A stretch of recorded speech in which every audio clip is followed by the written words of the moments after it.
Basically, as I told, we will discuss about the question answer of the masculinous exercise याद आ रहा है math का. So assessment 3, page number 125. So I hope everyone taken out the question answer of that. So first question answer, which are especially true and false, that we have discussed in our previous classes also. So इससे पहले classes में ही हम लोग ने जो true false है वो discuss कर चुका था, और ये सारा क्वेश्चन जो है these are based on chapter 12 to 17. तो it may be happen like कि इससे पहले एक्सरसाइज से भी आप लोग का, इससे पहले चैप्टर से भी आप लोग का क्वेश्चन आए. ठीक है, तो first most important thing, I am not using headphone. So किसी को कुछ बोलना है so you can write in message, आप मैसेज में लिख सकते हो.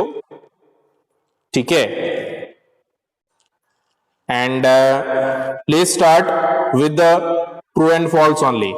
So first, as like we have discussed, first question, that is false, because we know the fishing is not the occupations of northern plains. Northern plain का जो basic occupations है that is agriculture, और island में जो रहते हैं जहाँ पे पानी ज्यादा होता है, so in that particular place the fishing is the common occupations. तो यहाँ पे पूछा जा सकता है इस तरह से क्वेश्चन कि in which particular part of the India or the fishing is the most common occupations. तो हम लोग island लिखेंगे. ठीक है, so after then Ujjain place is situated at Agartala, Tripura, that is true. So first one is false, second one is true, third one is false, because public transport are specially for the use of every people, तो सभी का use के लिए होता है. यहां पे दिया हुआ इट्स नॉट, सो नॉट के चलते ये फॉल्स हो गया है. Supreme court functions at the national level, it's absolutely true. Supreme court जो होता है वो नेशनली काम करते हैं. उसके बाद हम लोग का था फूड एंड एग्रीकल्चर ऑर्गेनाइजेशन जो है ये चिल्ड्रन के वेलफेयर के लिए काम नहीं करता है, that is also false. Correct answer is UNICEF. UNICEF जो होता है they work for the welfare of children around the world. Next is this question which I have shown you in the screen. First question is where is terrace farming done and why. Terrace farming का मतलब आप लोगों को मैंने बताया था, इस तरह से फार्मिंग होता है. ये जो हिली स्टेशंस होते हैं, हिली एरिया जो होते हैं जहां पे ज्यादा इस तरह से पहाड़ टाइप का लोकेशंस होता है, वहां पे पानी रुकता नहीं है, और जहां पे पानी नहीं स्टेबल करेगा वहां पे फार्मिंग करना पॉसिबल नहीं होगा. तो इसलिए इस तरह का एरिया को इस तरह से बनाया जाता है ताकि यहाँ पे फार्मिंग किया जा सके, जिसको टेरेस फार्मिंग बोला जाता है. ठीक है, तो आप देख सकते हो इधर भी इस तरह से फार्मिंग किया हुआ है, इधर भी इस तरह से बना के टेरेस टाइप का बना के जो है फार्मिंग किया गया है. तो this is called the terrace farming. Okay, and कहां पे होता है और क्यों होता है, ये this is the basic thing. So ये कहां पे प्रैक्टिस किया जाता है? Commonly in the region where in the mountains are there. So mountain regions में टेरेस फार्मिंग किया जाता है. तो answer we will write like this, it is practice in the mountain regions. ये माउंटेन रीजन्स में प्रैक्टिस किया जाता है, एंड मेनली ये हिली एरिया होता है. एज लाइक इसमें से कुछ एग्जांपल है, जैसे हिमाचल प्रदेश है, देन उत्तराखंड है. ठीक है, और भी जो नॉर्थ ईस्ट का कुछ स्टेट्स है वो इंक्लूड है जहां पे इस तरह का टेरेस फार्मिंग होता है. तो इसका फर्स्ट पार्ट का आंसर तो हो गया. अब क्यों होता है यहाँ पे? बिकॉज यहाँ पे नॉर्मली माउंटेन एरिया होता है, तो यहाँ पे जो फूड है, जो क्रॉप्स है, वो ग्रो करने के लिए इस तरह से फार्मिंग किया जाता है. और यहाँ पे इस तरह से करने से पानी जो है वो स्टेबल होता है, और फार्मिंग उसके हिसाब से हो सकता है. जहां पे पानी स्टेबल नहीं करेगा वहां पे फार्मिंग करना पॉसिबल नहीं हो पाता है. दैट्स व्हाई इस तरह का फार्मिंग यहाँ पे होता है, क्योंकि ये हिली एरिया है. ठीक है, तो उसको इस तरह से काट के जो है बनाया जाता है माउंटेन को काट के, यहाँ पे माउंटेन्स या लैंडस्केप्स जो है वो रहते हैं इसलिए, ठीक है। Now second question we have is difference between private and public transport.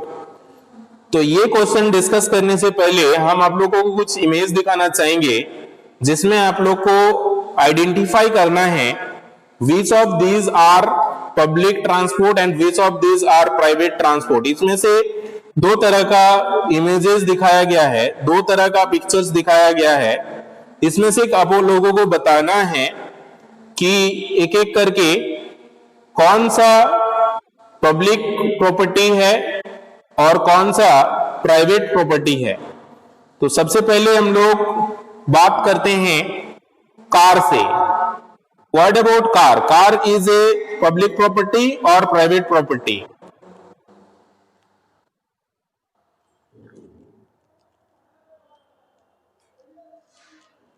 Exactly, it's private property. Very good. So car जो है ये प्राइवेट प्रॉपर्टी है, ठीक है। अब हम लोग मूव करते हैं नेक्स्ट, जो है यहां पे ये जो है ये स्टडी प्लेस दिखाया गया है एक, जो हम लोग का घर का जो स्टडी प्लेस होता है, एज लाइक स्टडी टेबल जो होता है, घर में जो कंप्यूटर होते हैं, बुक्स होते हैं, ठीक है। तो ये जो है what about this? Is this public property और प्राइवेट प्रॉपर्टी? ये पब्लिक प्रॉपर्टी है या प्राइवेट प्रॉपर्टी है? Exactly, this is also private, this is also private property. Next here it is shown swimming pool. Swimming pool जो होता है, यहां पे भी दो तरह का स्विमिंग पूल हो सकता है, लेकिन नॉर्मली स्विमिंग पूल गवर्नमेंट नहीं बनाते हैं, सरकार नहीं बनाते हैं, तो इसको हम लोग प्राइवेट कैटेगरी में ही रखेंगे, क्योंकि स्पेशली स्विमिंग पूल मैक्सिमम ज्यादातर जो होता है वो पर्सनली ही होता है, इंडिविजुअली होता है। अगर गवर्नमेंट का कहीं है एज लाइक लेक वगैरह जो होता है, जैसे कोई लेक है, ठीक है, तो वो सारा चीज जो है वो पब्लिक में आ जाता है, जहां पे सारा पब्लिक जाके वहां पे उसको एंजॉय कर सकते हैं, ठीक है। उसके बाद हम लोग लेते हैं साइकिल को। बाईसाइकिल जो होता है, इज दैट प्राइवेट और public? Yes, this is also private. Very nice. यहाँ पे जो भी हाउस होल्ड आइटम्स दिखाया गया है, these all are also private. जैसे कि यहाँ पे जो भी हम लोग का घर में चीजें अवेलेबल है, ये सारा प्राइवेट ही होता है, अपना होता है, ठीक है। जैसे बेड दिखाया गया है, कुकिंग का कुछ चीज दिखाया गया है, बेल्ट एंड ऑल दिखाया गया है। तो यहाँ पे जितने भी हाउस होल्ड आइटम्स होता है जो आपके घर में अवेलेबल है, वो मैक्सिमम जो है, मैक्सिमम क्या ज्यादातर जो है वो प्राइवेट ही होता है। What about your mobile phone? Cell phone जो है वो क्या है? ये तो पब्लिक है ना, कोई भी आके यूज कर जाते हैं, राइट? नहीं, this is also private because अपना है। What about this house? So this side all, ये जो दिखाया गया है ये सारा जो है ये प्राइवेट में आता है, राइट? अपना है, यहां से लेकर के this side, left hand side में जो भी है। उसके बाद प्राइवेट जो आता है यहां से शुरू होता है। This is which place? ये कौन सा प्लेस है?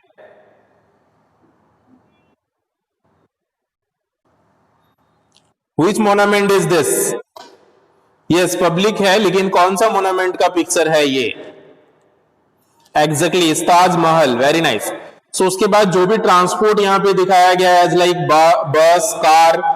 कार जो है वो प्राइवेट नहीं है, वो पब्लिक है, लेकिन यहाँ पे जो बस होता है, ट्रेन होता है, ठीक है, ये सारे जो आता है, ऑटो रिक्शा जो चलता है, ऑटो वगैरह, तो ये इस तरह से जो पब्लिक के लिए है, those are the public property. उसके अलावा मोनामेंट हो गया, then libraries, park, road, so these all are the public, so these are all are for public uses, right?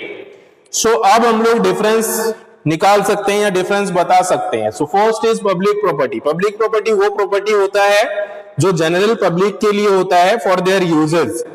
Okay, this is not owned by actually public property is not owned by a particular person. कोई एक आदमी का ये नहीं होता है, ठीक है। उसके बाद प्राइवेट प्रॉपर्टी जो होता है वो ओन्ड होता है, किसी का अपना होता है, वो अपना परचेज करते हैं, अपने रखते हैं, ठीक है। ये ओन्ड होता है कोई एक पर्टिकुलर पर्सन के द्वारा, ठीक है। सो यहाँ पे पब्लिक प्रॉपर्टी में है, ये इसका मालिक जो होता है, इसका जो ओनर होता है वो गवर्नमेंट होते हैं, बट पब्लिक प्राइवेट प्रॉपर्टी में जो होता है ओनर वो कोई एक स्पेसिफिक पर्सन होते हैं, ठीक है। इसी तरह से अगर हम लोग कुछ एग्जाम्पल का बात करें, libraries, park, road, monuments, beaches, ये पब्लिक ट्रांसपोर्ट, ये सारा पब्लिक में आता है। लाइक दिस, आपका अपना घर हो गया, बुक हो गया, मोटरसाइकिल, कार, ये सारा जो है ये प्राइवेट प्रॉपर्टी में आता है, ठीक है।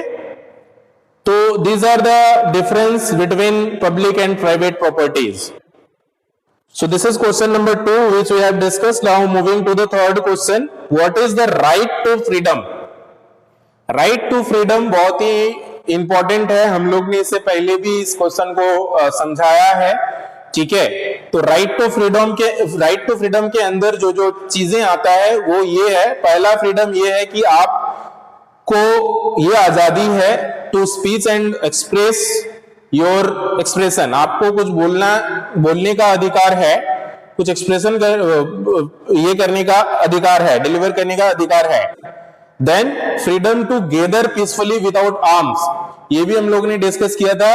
कोई पर्टिकुलर जगह पे आप अगर शांति से पीसफुली बैठना चाहते हो तो बैठ सकते हो बिना आर्म का, ठीक है, बिना कोई अस्त्र शस्त्र का, ठीक है। उसके बाद the freedom of movement with in the country, country में कहीं भी घूमने का आजादी है, बट अभी लॉकडाउन में नहीं, ठीक है। चलिए, उसके बाद आता है freedom to reside the settle in any part of the country, आपको अगर लगता है कि कंट्री का कोई एक पार्ट में आप रिसाइड कर रहे हैं, रह रहे हैं, आपको यहाँ अच्छा नहीं लगता है, तो आपको आजादी है कि आप कोई और पार्ट में जाके ऑल ओवर कंट्री कहीं भी आप स्टे कर सकते हैं। इसका मतलब ये नहीं कि कोई एक दूसरे को घर में चल जाएंगे, बोलेंगे कि मेरा आजादी है, हम आपका घर में भी रह सकते हैं। इसका मतलब ये होता है कि जो भी रूल्स एंड रेगुलेशन है उसको फॉलो करते हुए कोई पब्लिक प्रॉपर्टी प्राइवेट प्रॉपर्टी पे नहीं ये कर सकते हैं आप, ठीक है। तो रहने का मतलब ये होता है कि आप वहां पे जो भी प्रोसेस है उसको फॉलो करते हुए, वहां पे रेंट पे करके या वहां पे आप लैंड परचेज करके वहां पे घर बना के इस तरह से स्टे कर सकते हैं with the proper procedure, right. उसके अलावा the freedom to practise any profession और ऑक्यूपेशन, आपको आजादी है कोई भी प्रोफेशन चूज करने का, आपको कोई फोर्स नहीं कर सकते हैं कि आपको डॉक्टर ही बनना है, आपको टीचर ही बनना है या इस तरह से कुछ, लेकिन आपको उसके लिए उसका कैपेबल होना है, उस तरह से एजुकेशन लेना है। ऐसा नहीं कि कोई भी चल जाएंगे कल का डेट में कि हमको डॉक्टर बनना है, हम चल जाएंगे कि नहीं मेरा आजादी है, हम डॉक्टर बन सकते हैं, डॉक्टर का प्रोफेशन चूज कर सकते हैं, तो हम डॉक्टर बन जाएंगे और किसी का भी ऑपरेशन कर देंगे, ये नहीं है। उसके लिए जो एजुकेशन होता है, जो एजुकेशन क्वालिफिकेशंस होता है वो हमको फुलफिल करना पड़ेगा, ठीक है।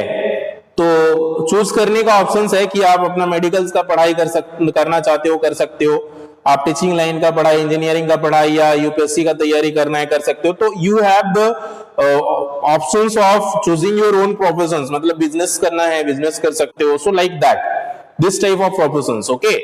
तो these are the very very important pointers related to the right to freedom। इससे रिलेटेड क्वेश्चंस आपको यूपीएससी का एग्जाम तक पूछा जाता है, तो इसको अच्छे से समझेंगे, बहुत अच्छे से लिखेंगे पॉइंट वाइज इसी तरह से, ठीक है। Moving to the fourth question which we have, that is describe the role of the prime minister of India. ये हमने कुछ कुछ पॉइंटर्स अपने से ऐड किया है, आप इसको और अच्छे से अपने से लिखोगे। प्राइम मिनिस्टर जो होते हैं इंडिया का गवर्नमेंट का हेड होता है, ये तो बहुत पहला पॉइंट होगा क्योंकि हेड ऑफ द गवर्नमेंट है। उसके अलावा प्राइम मिनिस्टर जो होते हैं वो चेयरमैन भी होते हैं कैबिनेट का, ठीक है। जो कैबिनेट का मीटिंग होता है उसमें उसके हेड होते हैं, ठीक है। तो प्राइम मिनिस्टर जो है वो रिप्रेजेंट करते हैं कंट्री को, okay, high level international meeting and he is the ambassador of the country. तो आप देखना, इसलिए हमेशा न्यूज वगैरह में आते रहता है कि जो नरेंद्र मोदी जी है वो इस कंट्री में गए उस कंट्री में गए, तो वो विजिट करते रहते हैं। क्यों? क्योंकि उनका ये रूल्स है, उनका ये रूल्स में आता है कि उनको ये करना है, ठीक है, तो विजिट करके उनके साथ इस तरह से कुछ ये होता है, कुछ बात होता है, ठीक है, कुछ चीजों को लेकर के डील होता है, काफी सारा चीजों के लेकर के, ठीक है, वहां का किस तरह से एजुकेशन सिस्टम है, वहां का किस तरह से बिजनेस होता है, वहां पे किस तरह से कॉमन पीपल तक सारा चीज पहुंचता है, तो ये सारा चीज हम लोग का भी कंट्री में यूटिलाइज करना, या हम लोग का कंट्री में किस तरह से चल रहा है उसको वहां पे बताना, तो ये सारे चीजों का जो है शेयरिंग होता है, इस तरह से नॉलेज शेयर या जो भी इंफॉर्मेशन है उससे डील होता है, ठीक है। उसके अलावा जो प्राइम मिनिस्टर होते हैं वो बहुत सारे ऑर्गेनाइजेशंस का भी हेड होते हैं, बहुत सारे प्रोग्राम्स का भी हेड होते हैं, ठीक है। तो हमारे इस तरह से अगर हम लोग देखेंगे, प्राइम मिनिस्टर को जो रोल होता है वो बहुत ही इंपॉर्टेंट है, और वो स्पेशली हमारे जो प्रेसिडेंट होते हैं उनको रिपोर्ट करते हैं।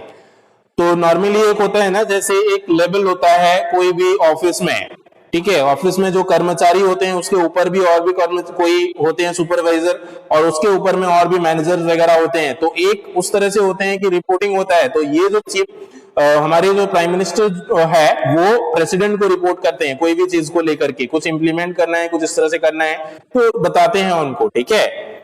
So these are the some of the roles. You can search some more roles and you can write about prime minister. There are lots of content you will get. Okay. After then, the fifth question is, what is the role of World Health Organization WHO? WHO के बारे में हम लोग ने पढ़ा है, इसका role क्या है, what they used to do, that particular organizations क्या करते हैं ये, ठीक है। तो holding discussions with the transitional food industry, तो WHO स्पेशली हेल्थ ऑर्गेनाइजेशन है, तो सबसे पहले ये हेल्थ सेक्टर में काम करते हैं। So it work for the health organisations और for the whole health sector, okay. After then it providing support of implementation of the programme as requested by the member states. कोई भी particular states जो होते हैं उसका एक particular member होते हैं, तो वो लोग कुछ सजेशंस अगर देते हैं तो उस पे काम करते हैं, ठीक है। Promoting and supporting research in priority area, जहां पे जरूरत होता है रिसर्च वर्क करते हैं रिलेटेड टू द हेल्थ। अभी जैसे कोविड-19 का सिचुएशन है, तो आपके बहुत सारा जो है इंफॉर्मेशन WHO के बारे में सुने होंगे, हमेशा वो जो है अपडेट करते रहते हैं कि क्या करना है क्या नहीं करना है, हम उनका रिसर्च चलते रहता है, ठीक है। तो वो रिसर्च करते हैं, वो इंफॉर्मेशन देते हैं, वो हेल्थ सेक्टर में पूरा काम करते हैं, FOA के साथ भी वो काम करते हैं, ठीक है। तो इस तरह से हम लोग पांचों क्वेश्चन को आंसर कर सकते हैं। इसके अलावा एक बहुत ही इंपॉर्टेंट प्रोजेक्ट है, दैट इज अबाउट गर्भगृह या about Hindu temple. Hindu temple में आप लोग ने सुना होगा एक गर्भगृह बोल के होता है, गर्भगृह जिसको बोला जाता है, लाइक दिस। ये जो होता है वो गर्भगृह जो होता है, जहां पे नॉर्मली जो स्टैच्यू होता है या जो मतलब मूर्ति जो होता है, आइडल जो होता है भगवान का, वो उसमें रहता है गर्भगृह में। जैसे कि यहाँ पे आप देख सकते हो, ये जो है ये जगन्नाथपुरी का जो अंदर का इनसाइड व्यू है वो है। तो जहां पे नॉर्मली भगवान का, गॉड का जो आइडल है वो रहता है, उसको गर्भगृह बोला जाता है। तो ये बहुत सारे हमारे जो भी जितने भी टेम्पल्स है उसका अलग अलग है या उसका कुछ स्पेसिफिकेशंस है, और इसको बहुत इसका जो इंपॉर्टेंस है वो बहुत इंपॉर्टेंस में बनाया जाता है। जैसे पहले के जमाने में कुछ भी बनाया जाता था तो उसका बहुत वैल्यू था। क्यों था? क्योंकि आप लोग ने अगर सुना होगा, ये जो ताजमहल बना था उसके भी अभी भी इस तरह से काफी सारा रहस्य है जो कॉमन पीपल को नहीं पता, और उसके अंदर भी बहुत सारा इस तरह से लोकेशंस है जिसको अभी तक बंद रखा गया है, जिसको अभी तक नहीं ओपन किया गया है, ठीक है। उसमें ये माना जाता है कि काफी सारा जो है हिंदू भगवान का भी काफी सारा चीजें वहां पे मिला है या मिलता है। तो इस तरह से कुछ कुछ कहावत है, और ये भी है उसके ये में कि जब ये बना था, ठीक है, ताजमहल, तो उस समय जो वर्कर थे जो वहां पे काम करते थे वो लोग का हाथ काट दिया गया था। हाथ इसलिए काट दिया गया था ताकि दूसरा कोई ताजमहल और इस तरह से नहीं बना सके, ठीक है। तो पहले के जमाने में इस तरह से जो है ट्रीट किया जाता था, ठीक है। तो specially that is the different things. So आपको जो एक्टिविटी में करना है that is all about search about different temple of the India, India में हमारे जो भी हिंदू टेम्पल्स है उसके बारे में, उसका डिजाइनिंग के बारे में आपको सर्च करना है। और उसमें जो गर्भगृह है स्पेशली, उसमें उसके अलावा आप लोग ने तो विजिट किया ही होगा टेम्पल में। गर्भगृह के अलावा भी इसके चारों तरफ ना एक घूमने के लिए बनाया जाता है। देखना आप लोग कभी भी कोई जाते हैं तो उसको परिक्रमा करते हैं, परिक्रमा बोला जाता है हिंदी में, ठीक है। तो इसके चारों तरफ घूमने को जिसको बोला जाता है, ठीक है, तो उसके लिए भी जगह होता है, ठीक है। और ये जो होता है नॉर्मली इसको बोला जाता है शिखर, राइट, इसको शिखर बोला जाता है, दिस इज द लॉन्ग शिखर। तो इसके अंदर जो है आइडल्स जो है वो हमारा रहता है। तो आपको करना क्या है, जो भी इंडिया में अलग अलग पार्ट में जो स्पेशली इंपॉर्टेंट टेम्पल्स है उसके बारे में सर्च करना है, और उसके बारे में कुछ इंपॉर्टेंट चीज आपको नोट डाउन करना है, लिखना है, ठीक है। आपको इसके लिए इंटरनेट का हेल्प ले सकते हैं। बुक्स में तो ऐसा कुछ खास नहीं दिया हुआ है आप लोग का कोई पर्टिकुलर स्पेसिफिक टेम्पल के लिए, तो हम लोग 4-5 कोई टेम्पल ले सकते हैं और उसको लेकर के उसके बारे में लिख सकते हैं, ठीक है। So this activity we will do by yourself, because this is the activity which you are supposed to do by yourself only, and the question answer which I have discussed today, these all also we will do. उसके बाद हम लोग नया chapter शुरू करेंगे, that is very interesting and very important, and especially my favorite thing, all about the universe. Okay, universe के बारे में हम लोग पढ़ेंगे, ठीक है, स्पेस के बारे में हम लोग पढ़ेंगे हमारे नेक्स्ट क्लास में, ठीक है। यहां तक जो भी आज का डेट में हमने डिस्कस किया, किसी को कुछ भी डाउट है, anyone having any doubts in today's class और एक्टिविटी? मैं फिर से रिपीट कर रहा हूं, एक्टिविटी में आपको कोई भी 5 टेम्पल के बारे में सर्च करना है और उसका इंपॉर्टेंस जो है, उसका स्पेसिफिकेशन जो है उसके बारे में लिखना है, ठीक है। तो ज्यादा कुछ नहीं लिखना है, 2-3 पॉइंट्स लिख सकते हो अबाउट दैट पर्टिकुलर टेम्पल्स, उसका इंटरेस्टिंग फैक्ट लिखना है। ओके, ईसा को डाउट्स नहीं है, Harshit no doubts, very good. Okay then, thank you everyone for your valuable time. Have a good time, take care and bye bye.